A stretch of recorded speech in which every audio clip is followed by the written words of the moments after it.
Lassen Sie sie besser rein, bevor Sie die Tür aufbrechen. Ich hätte noch eine Wagenladung von diesen neuen Computern bestellen sollen.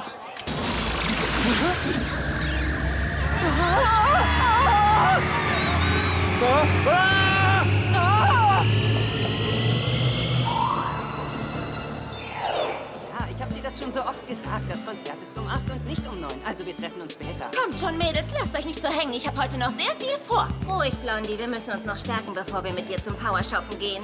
Einen extra großen doppelten Espresso, 3-mal Zucker. Da will sich aber jemand besonders stärken. Ganz genau auf die Minute. Gut, also chillt noch ein bisschen. Ich habe noch ein paar Dates. Ein paar Dates? Ich dachte, wir wollten shoppen gehen. Das dauert doch den ganzen Tag. Nein, dauert es nicht. Vertrau mir. Es nennt sich Hypersonic Dating. Wer? Was für ein Dating? Dagegen sieht Blitzdating wie eine Langzeitbeziehung aus. Ich bin gleich wieder da. Was ist dein Sternzeichen? Ich bin ein Chat. Okay, danke. Auf welche Musik stehst du? Wow, ich auch. Würdest du bei einem Date lieber tanzen gehen, Rollerbladen oder zu Hause einen Film sehen? Lass dir Zeit. Und die Zeit ist vorbei.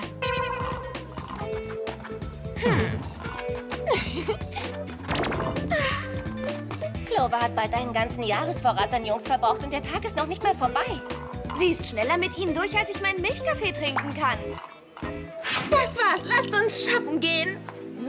Ich hoffe, sie meint damit nicht Blitzshoppen, Alex.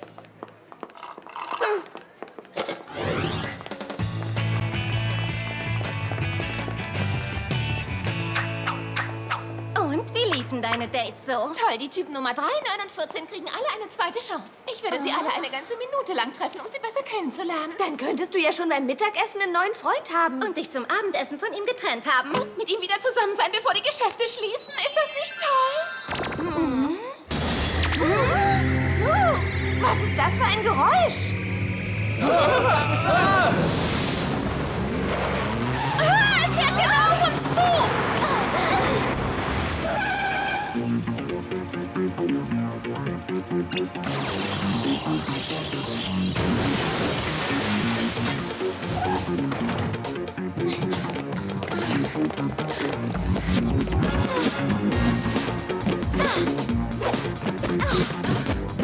Also das nenne ich Power-Shopping. Also ich nenne das unser Einkaufscenter zerstören. Keiner zerstört hier mein Einkaufscenter oder übertrifft mich beim Shoppen. Die schnappen wir uns.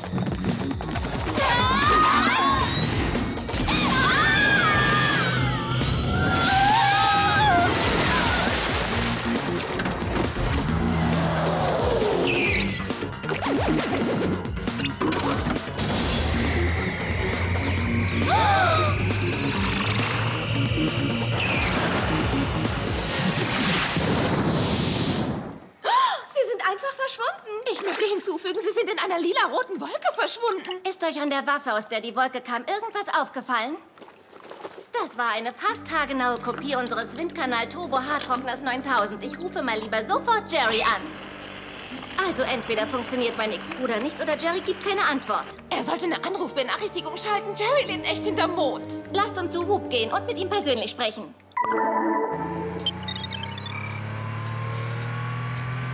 Sieht so aus, als ob Jerry Whoop einer Totalrenovierung unterzogen hätte und vergessen hat, es uns zu sagen.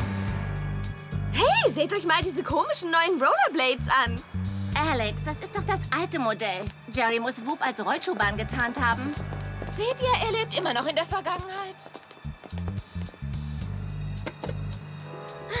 Immer noch keine Antwort auf den Ex-Bruder. Glaubt ihr, er hat Whoop für eine Weile zugemacht und ist im Urlaub? Das sollten wir herausfinden.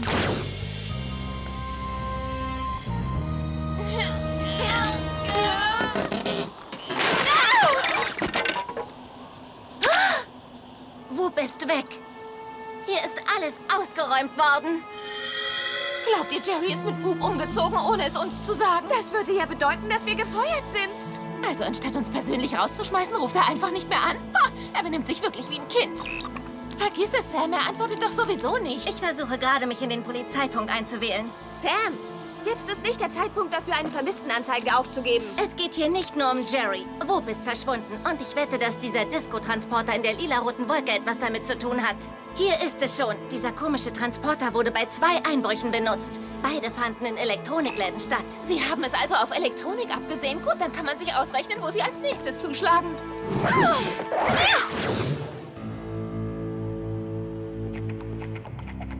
Etwas zu überwachen ist so langweilig. Ich hab's. Ich treffe noch ein paar Blitzverabredungen. Das dauert ja länger als die Verabredung selbst. Was ist denn nun los? Mein Handy funktioniert nicht. Clover, schalt es aus. Es geht wieder los.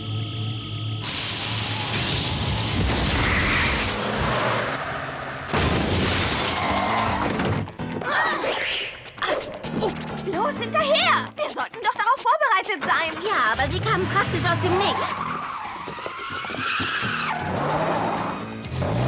Pass auf!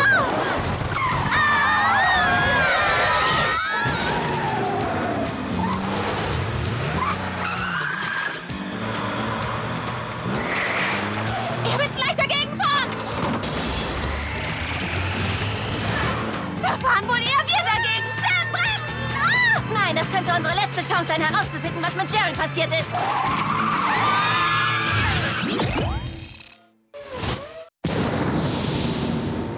Hey, es ist ja auf einmal taghell. Und wo ist denn nur diese komische Backsteinmauer hin? Und was ist mit all den Geschäften? Da ist dieser verrückte Transporter. Frag doch mal. Wird gleich erledigt. Schnell, du verlierst sie. Wenn wir doch nur Jerrys Zubehör hätten. Alex, sieh doch bitte mal im Handschuhfach nach. Mal sehen. Sonnenbrille, Adressbuch, nichts. Hey, seht doch, da sind wir 3 mit Jerry auf der Whoop-Silvesterparty. Oh, er sieht in diesem Outfit richtig süß aus. Oh, wenn mein Haar doch nur immer so herrlich sitzen würde. Hallo, wir brauchen unser Zubehör. Hey, diese Haarclip ist eine Aufspürvorrichtung. Du musst dafür aber näher ranfahren. Wartet mal.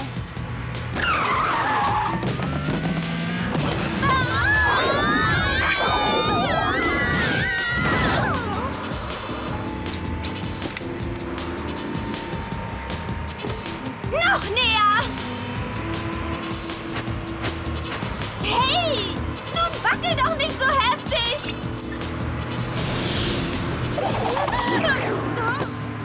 Ich verstehe das nicht. Diese Straße müsste doch an der Beverly High vorbeiführen. Unsere Schule ist doch genau da drüben. Irgendwie.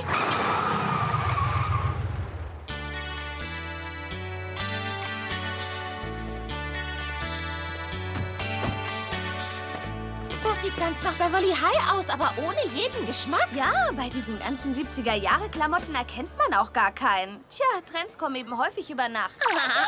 Nettes Outfit, Mädels. Wartet ihr darauf, dass euer Raumschiff euch wieder abholt? Mandy? Was? Ich heiße Phoebe, aber ich mag diesen Namen. Vielleicht nenne ich ja meine erste Tochter Mandy.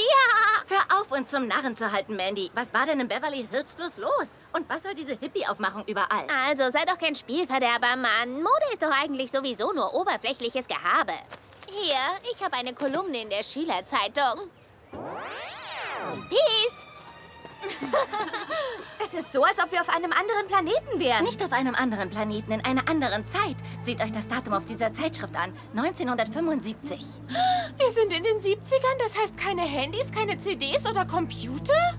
Das ist ja wie vor der Sintflut. Und all die Jungs, die ich bei meinen Blitzdates treffe, sind ja noch nicht mal geboren worden.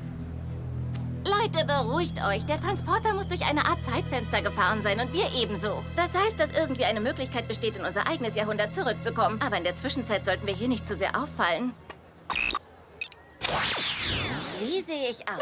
Sag doch mal groovy. Gar nicht schlecht.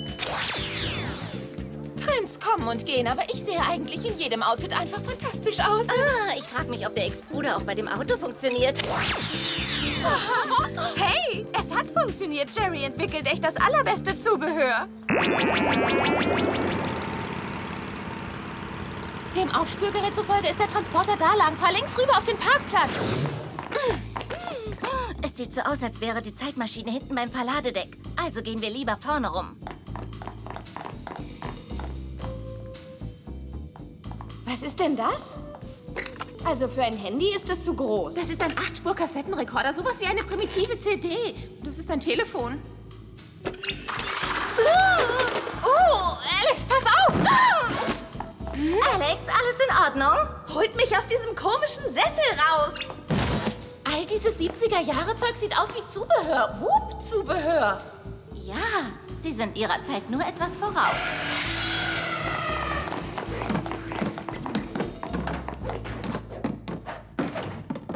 Bruder, hattest du irgendwelche Schwierigkeiten mit diesen komischen Hühnern auf der anderen Seite? Komm wieder runter, Mann. Alles läuft total easy für uns, klar? Wir haben genug Supermaterial für hunderte verschärfte Zubehörteile. Und der neue Zeitraumnebler funktioniert noch besser als der Prototyp. Okidoki, los, schieb die Flosse rüber, Mann. Locker. Wovon reden die da überhaupt? Also irgendetwas stimmt nicht mit diesem Fahrer. Ich weiß nicht, was es ist, aber das ist... Das ist Jerry! Aber mit einem vollkranken 70er-Look. Hey, wer sind diese scharfen Mädels da drüben und woher wissen sie eigentlich, wie ich heiße? Oh Mann, das sind fiese Agentinnen aus der Zukunft, aber keine Angst. Unsere Disco-Bräute kennen alle Kung-Fu-Bewegungen. Unglücklicherweise kennen wir alle Kung-Fu-Bewegungen.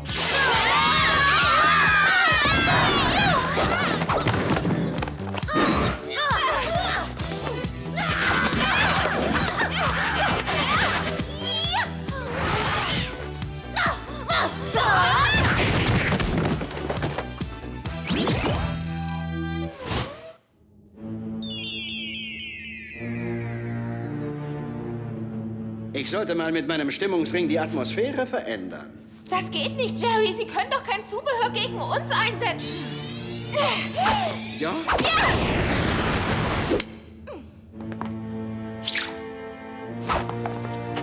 Was wollen Sie jetzt tun, Jerry? Uns mit lahmer 70er-Musik aufhalten? Jerry, was ist denn los? Erkennen Sie uns denn gar nicht? Ja, wir sind doch Ihre besten und schönsten Whoop-Agentinnen. Genauer gesagt, da wir in der Vergangenheit sind, sollten Sie gerade dabei sein, Whoop aufzubauen. Wenn Sie etwas über die Weltorganisation zum Schutz der Menschheit wissen, müssen Sie aus der Zukunft sein, weil BG und ich mit Whoop noch gar nicht begonnen haben. BG? Boogie Gus, der Boss von Whoop und der geniale Erfinder des Zeitreisens. Ja, was soll das überhaupt? Wieso stehlen Sie Technologie aus der Zukunft? Um mit euch ruchlosen Verbrechern fertig zu werden. Das war auch eine von BGs Ideen. Von jetzt an übernehme ich das, Mann. Mach den Transporter fertig, sodass wir endlich diese Zeitzone verlassen können. Hey, hören Sie, Booger, Sie können vielleicht Jerry betrügen, aber wir wissen, dass er Whoop begründet hat. Ja, und Sie sehen auch nicht schlau genug aus, um eine Zeitmaschine zu erfinden. Whoop, die Weltorganisation zum Schaden der Menschheit, ist meine höchsteigene und äußerst wichtige Idee. Aber ihr habt recht, Jerry hat diese Zeitmaschine erfunden und ich war eben schlau genug, sie zu stehlen. Ich komme genauso wie ihr aus der Zukunft und ich habe auch bei Whoop gearbeitet, als Teil der Wachmannschaft. Ich habe die Zeitmaschine mitgehen lassen, als niemand aufgepasst hat und habe sie mit in die 70er gebracht. Wieso haben Sie sich so eine lahme Dekade als Ziel ausgesucht? Damit er bei Jerry ist, bevor er die richtige Whoop gründen kann. Scharf und intelligent. Bravo! Außerdem fetzen die 70er, weil es damals mit der Disco losging. Ich war der größte Disco-Tänzer aller Zeiten. Seht her! Yeah! Los, Leute, mir geht's gut! Ausgesprochen gut! Yeah! Ein bisschen komisch, aber nicht schlecht. Also bringen Sie jetzt die Disco zurück in die Zukunft? Das ist ja wirklich noch schlimmer als schlimm. Sogar richtig ätzend. Und ich werde der Einzige sein, der Jerrys Zubehör besitzt. Was ist denn so schlimm an einem dicken, flauschigen Bettvorleger? Ich meine, abgesehen von dieser schrecklichen Farbe. Das da ist der massivste Bettvorlegerhaufen der Welt. Wenn ihr erst mal tief genug drin seid, könnt ihr nicht mehr atmen. Tja, ich mache jetzt gleich mal eine Sause. Bleibt schön locker, Ladies. Macht's gut und viel Spaß noch. Oh, wir werden von einem hässlichen Teppich getötet werden. Wäre es besser, wenn du von Jerrys Zubehör umgebracht werden würdest? Jerrys Zubehör? Moment mal, ich habe doch während des Kampfes den Stimmungsring aufgehoben. Der muss hier irgendwo sein. Beeil dich, Alex! Ich glaube, ich habe ihn. Also, wie funktioniert der?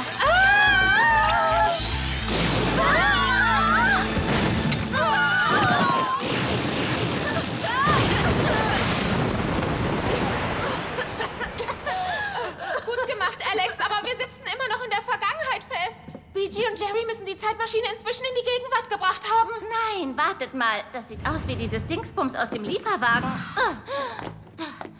Das muss der Prototyp der Zeitmaschine sein, von der Jerry gesprochen hat.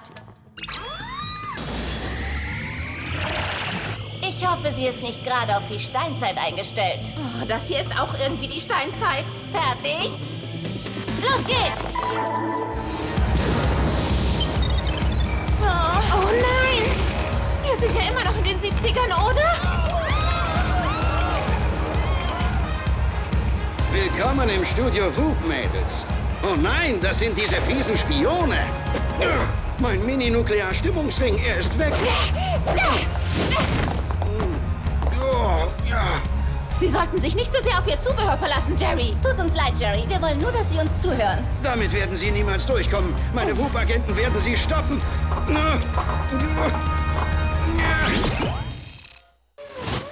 Hören Sie zu, Jerry. Wir sind Ihre WOOP-Agentinnen. BG steht nicht für Bugigas, sondern für böser Ganove. Die Zeitmaschine war im 21. Jahrhundert Ihre Erfindung und BG hat sie einfach nur gestohlen. Er hat sie betrogen, Jerry. Sehen Sie hier. So sollte die Gegenwart eigentlich aussehen. Oh, wow, Mann. Was ist mit meinem Haar passiert? Eine Privatparty in meiner DJ-Kabine. Die Party ist vorbei, Disco-Tiger. Jerry ist jetzt wieder auf unserer Seite.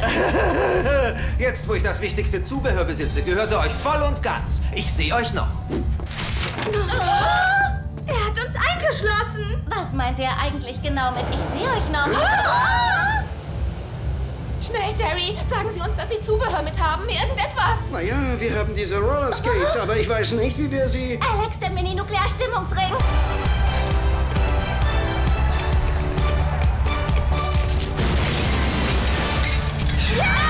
Die Spione sind entkommen. Wie ungroovy. Kommt schon, Leute. Schicken wir diese Typen dahin zurück, wo sie hergekommen sind.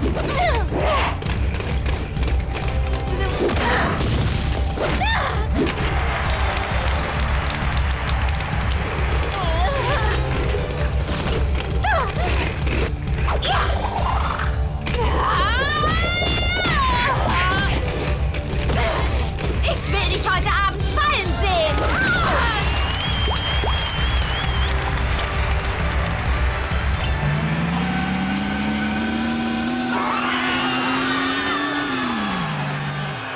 Er versucht zu fliehen. Alex, halt ihn auf!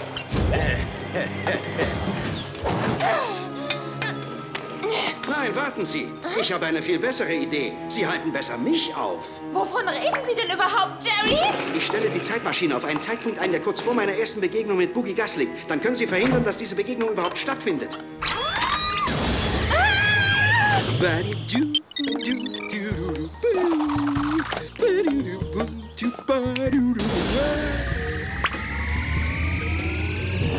Oh, unglaublich! Da tauchen ja auf einmal scharfe Mädels aus dem Nichts auf.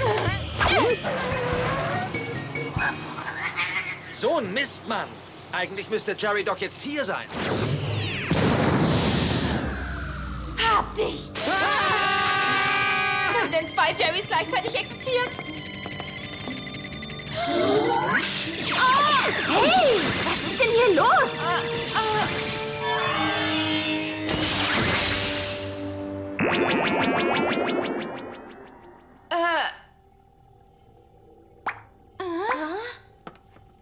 Es sieht so aus, als ob bei WOOP wieder alles ganz normal ist. Aber wo ist Jerry? Bei dem ist auch wieder alles normal. Wir haben den alten Jerry wieder. Ja, der alte Jerry. Ja, schade, dass mein Haar nicht geblieben ist. Ach, der Afro-Look stand Ihnen sowieso nicht so gut, Jerry. Also, nur um sicher zu sein. Wir sind doch wieder in unserer Zeit, oder? Ist denn alles so wie früher? Alles ist genauso, wie es sein sollte. Das Zeitreisenprojekt wurde vor kurzem eingestellt. Oder genauer gesagt, es wurde eigentlich nie begonnen. Das ist alles wirklich ziemlich kompliziert. Und was ist mit Gus passiert? Wie ich schon sagte, alles ist so, wie es sein sollte. Allerdings habe ich den Mini-Nuklearring behalten. Ein recht gelungenes Teil unserer Zubehörauswahl, oder?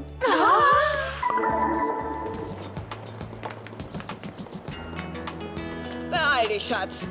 Ich möchte noch organische Hanfunterwäsche besorgen, bevor sie ausverkauft ist. Mom, würdest du langsam mal anfangen, im 21. Jahrhundert zu leben?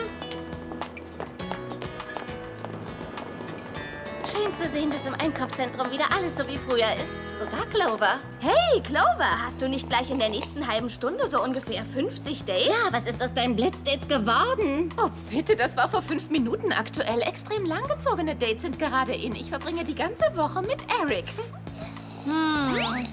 Wow. Und wann geht's los? Es hat schon angefangen. Eric kommt nur 2 Stunden zu spät. 2 ganze Stunden? Und du bist nicht sauer? Aber natürlich nicht. Es gibt keinen Grund, überstürzt in eine Beziehung zu gehen. Also, ich will ja nicht unhöflich sein, aber ihr wisst ja, ich habe ein Date. Okay, dann gehen wir 2 schon mal extrem langgezogen shoppen. Ich bin nicht mehr auf dem Laufenden. Wenn ich jetzt mit einem Jungen ausgehen würde, wüsste ich gar nicht, was für eine Verabredung ich habe. Ich nehme an, wir sind einfach nur sehr altmodisch.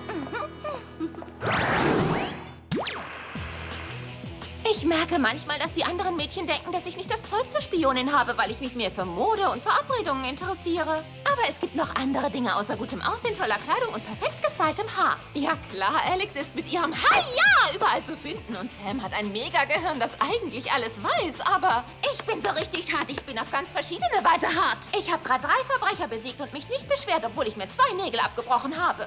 2. Wollt ihr meine Muskeln sehen?